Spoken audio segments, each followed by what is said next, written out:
मुकम्मल बदतमीजी करेंगे।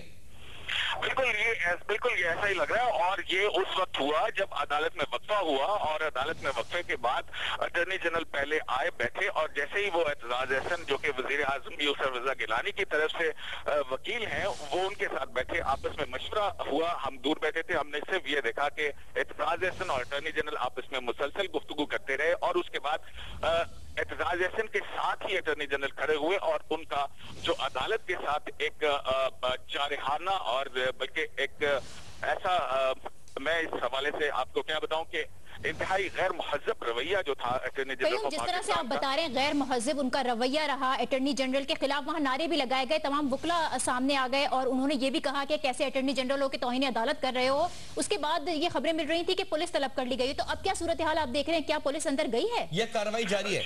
जी हाँ बिल्कुल, क्योंकि जो सुप्रीम कोर्ट ऑफ पाकिस्तान की सिक्योरिटी का अमला है, उसके बाद वहां पर जो इस्लामाबाद पुलिस के एहलकार हैं वो कमरा अदालत के अंदर आए और उन्होंने तमाम लोगों को वहां पर ख्वाजा आसिफ जो है मुस्लिम लीग नून के मौजूद थे, वो तमाम लोग खड़े हुए क्योंकि वो भी पेटिशनर हैं, और सीनियर वकीला ने नौजवान वकीला को समझाया कि वो ये बात ना करें, अदालत के डेकोरम का ख्याल रखें। उस पर अदालत की तरफ से भी जो है ये कहा गया कि ऑर्डर किया जाए अदालत के अंदर। तो अब जो सूरत हाल है वो एक मरतबा फिर जो है वो कामगान हुई है, और उसके बाद अब अदालत की कार्रवाई दोबारा जारी है। और जैसे कि अदालत की कार्रवाई जारी थी, अभी हामिद मीर जो कि कमरा अदालत में मौजूद थे, वो जैसे ही वो बाहर आए हैं, क्योंकि मैं कमरा अदालत के बिल्कुल बाहर खड़ा हुआ आपसे बात कर रहा हूं, तो हामिद मीर ने मुझे ये बताया कि इस दौरान अटॉर्नी जनरल फॉर पाकिस्तान ने इशारा अब्दुल करीम सिद्दीकी आप हमारे साथ ही अब्दुल करीम सिद्दीकी आप हमारे साथ ही मौजूद रहिए। हम अपने नाजरीन को एक ताजा तरीन खबर दें। आज जबकि स्पीकर रूलिंग केस की समाअत जारी थी, अटॉर्नी जनरल ऑफ पाकिस्तान की जानिब से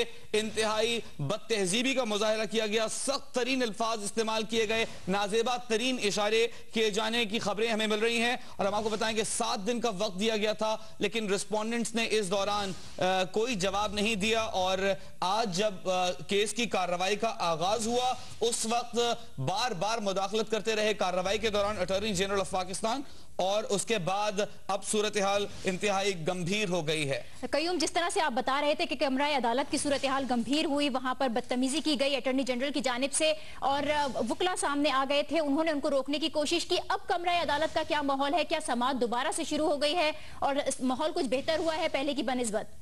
जी हाँ बिल्कुल, अदालत की तरफ से जो वकला को कहा गया, तंबीह की गई और वहां पर मौजूद लोगों से कि वो हाउस अदालत के अंदर जो है वो ऑर्डर करे। उसके बाद नौजवान वकला जो है वो उनको उनके सीनियर्स ने समझाया, और वहां पर मौजूद जो सीनियर लोग थे उन्होंने वकला को दूर किया, और पुलिस भी क्योंकि कमरा अदालत के अंदर आई और उन्होंने भी सूरत हाल को कंट्रोल किया। उसके बाद अब जो है हामिद खान का जो अपने दलाइल है इस स्पीकर की रूलिंग के खिलाफ वो जारी है।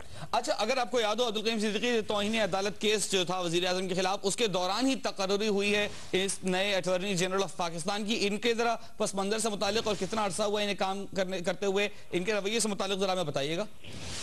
जी ये इरफान कादिर जो है, आपको याद होगा, ये जनरल परवेज मुशर्रफ की दौर हुकूमत में नैब के प्रोसिक्यूटर जनरल थे। और ब्रीफली मैं अगर आपको बताऊं तो जब 3 नवंबर को इसी तरह जनरल परवेज मुशर्रफ की नाअहली का केस जो है उसकी अहलियत के हवाले से अदालत में ज़ेरे समाअत था, और उस दौरान जो है उन्होंने जो है जब 3 नवंबर की इमरजेंसी नाफिज की जनरल परवेज मुशर्रफ ने,